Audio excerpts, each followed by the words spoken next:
Hi, this is Robbie from Southern California, and I'm going to show you out my kitchen window using my Wyze cam that is set up outside, the hummingbirds that come in here daily. But you know what? We're going to do this like a time frame. Today I'm going to start with the 10 o'clock hour a.m. in the morning because they feed differently all year and all day. In the spring, summer, fall, and winter, you will find a different pattern of them feeding. Right now, we're in the fall. So we have a lot of the regulars that are here. We have a lot of migrators coming through, and there'll be thousands of them all at one time trying to get in here to feed, even though we have feeders everywhere. And I thought that would be a fun thing for you to see. So we'll do today 10 o'clock in the morning, and you'll be able to watch them. And we have 5 species of hummingbirds here. Some of them are not here all through the summer.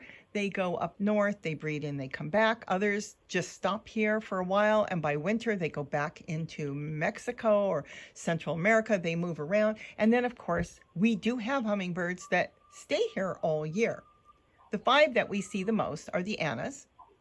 We do see the black chin, which is kind of a plain bird, but a beautiful purple. You'll see a flash of purple on the neck.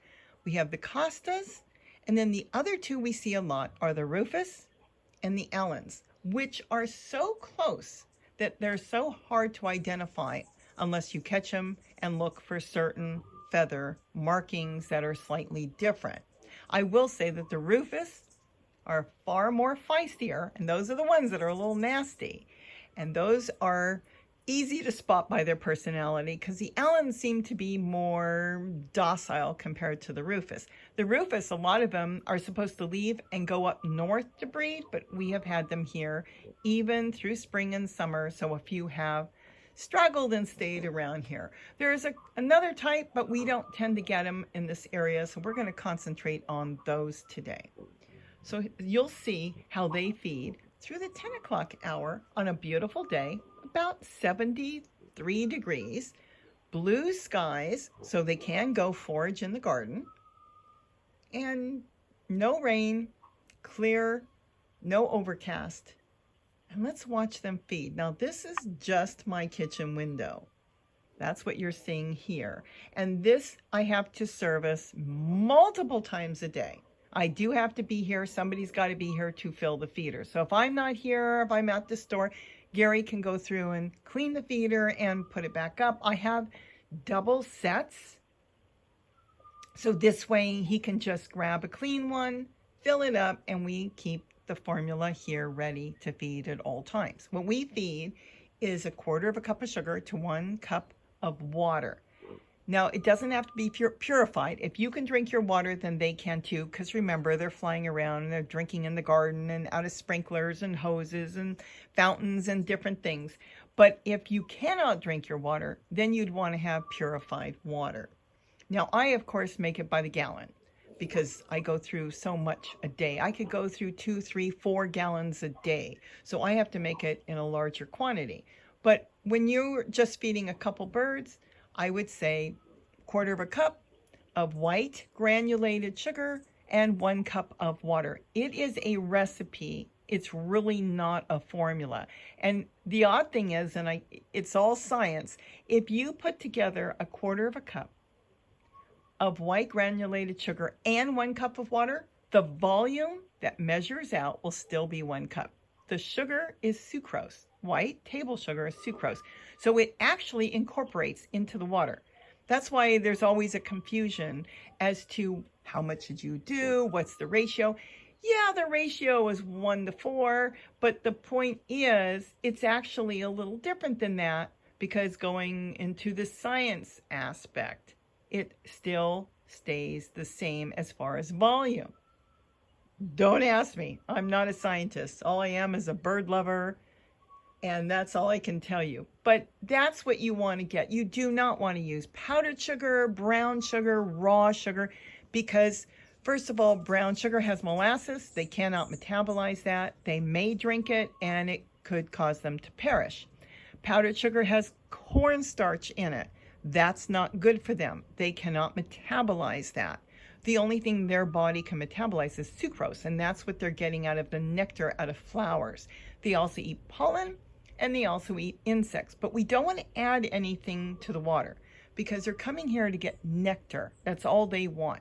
When it comes to the protein and other things they need, like calcium, they get that from the insects that they're finding in the garden or finding in the eaves of your house. There's cobwebs. They rob the cobwebs that the spiders are collecting insects. They know that. They can look around and pick out the tiniest little insect that they want. So knowing that, now you know that that's why they can drink without a problem white table sugar, which is white granulated sugar, where we would have an issue with it because, well, our body is not set up for sucrose, but their body is, because that is what's coming out of flowers. The reason we don't want to add any juice in or vitamins, if we give them something that their body cannot metabolize, they may not get it out of their body. They may end up just getting sick. Sometimes you see an occasional bird sick. I mean, things happen. You know, they could have fed off of a feeder that something was in there they shouldn't have had, the wrong type of sugar. It wasn't sucrose. They may be just older. They may have had fights. They might have gotten into something that was not good. There's, you know, something off of the street they could have had that came out of a car, like antifreeze or something. So you never know what they could have gotten. And of course, they're flying around and they could have gotten injured. So a lot of things can happen to them. All we can do is help them out. This is not their staple main diet. They're coming here for a quick drink, a quick pick-me-up, and then to get them back into the gardens and forage around, and they could go miles looking for food. And if they can't find food, well, they know where to come. They'll come back here because they have terrific memories. For the way their brain is, the size for their small body, they probably have the largest brain. They are extremely smart, and they have to be. I mean, look at their size. Look what they have to go through. There's so many fascinating things on hummingbirds, and I do have a playlist if you want to look at it. I find the females the most fascinating of all, though they may be on the drab side, but they still sometimes have that flash of color under their neck. They do everything themselves. Once the male breeds with them, and I've seen that, sometimes it's not a pretty sight. They go off and they build that nest, and they can build 2, 3, and sometimes a 4th nest if the season is going really good. The temperature, the weather, and there's a lot of food, and they will raise the babies all on their own. I had one that had 2 nests going on the side of the house, and she hatched out 2 babies, and as soon as she knew that she didn't have to sit on them anymore, she built another nest next to it and hatched out another 2. So by the time the first 2 were flying around, she was still feeding the other 2. They're amazing little birds, and keep in mind, they're doing all that themselves, the females. Unlike a house finch or another type of bird, your hawks and stuff that contribute in helping both parents, there is no male in sight. They never know who their father is. Mom does everything. So I thought this would be fun. We'll try different hours. We'll see how they come in. Maybe I'll try to get this set up at 6 in the morning at the crack of dawn when the sun is just starting to come up and it's still dark and you see the occasional one coming through. Or how about in the evening when the sun is going down and they couldn't find enough food? Let's say it was hot that day. Thousands will be coming in and they're all trying to get in there, and I'm running around trying to get more feeders up. It's actually a frenzy here, but it's fun. I love it. And if I can help them out in any way, I most certainly am happy to do so. The few of you that say, no, they can't have sucrose, it's not good for them, or sugar, white sugar, it's the opposite. Look it up. Do your research. What you don't want to do is you don't want to use any dye. I don't know if that's going to cause any issues. That's a big debatable thing, but there's no reason for it. We don't want to have certain red dyes. Why would we want to do that? They're not looking for that. They're looking for familiar feeders as they're flying through the sky. And remember, when they migrate, they do not migrate in big groups. They migrate on their own. They're doing this all on their own, but it just so happens they're all going to the same place, so there'll be a whole bunch at one time coming in. And when they migrate and fly through, they'll see feeders that they recognize. So if you've got some fancy purple, green feeder hanging up, and you're saying, why aren't they coming? It's beautiful. It's full of flowers. It's just gorgeous. It glistens. Well, they may not know what it is. They see that dollar store feeder hanging somewhere. They know. They know. You know certain restaurants by their logo or their sign up in the air, and other ones you look at as you're traveling, let's say on vacation, going, I'm not sure what restaurant that is. Let me look it up and see if it's got a 5-star rating. Well, you know what? They can't do that.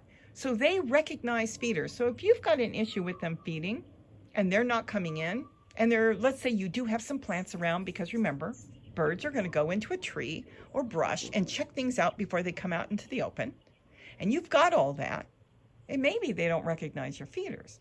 But once they know the feeder, then you can put out other feeders around it that are different, because once they know you are putting out food, they will experiment with other things you put out. They watch me. How do you think they feed on the dots? They don't see dots. How many people are putting out dots with little ramekins with a hole in the center? I don't even have to paint them. And they know, because they will experiment. They'll look around to see, there's food here. Wonder what else they're putting out. Let me tell you something. Not only do they come out here and experiment to see what I'm putting out, because I've done all kinds of odd stuff, they know who's feeding them. And if they decide to stick around, they will watch as you put a feeder out in the garden, or stick your head out of a window like I have done, taken my screens out, made roll-up screens. They know.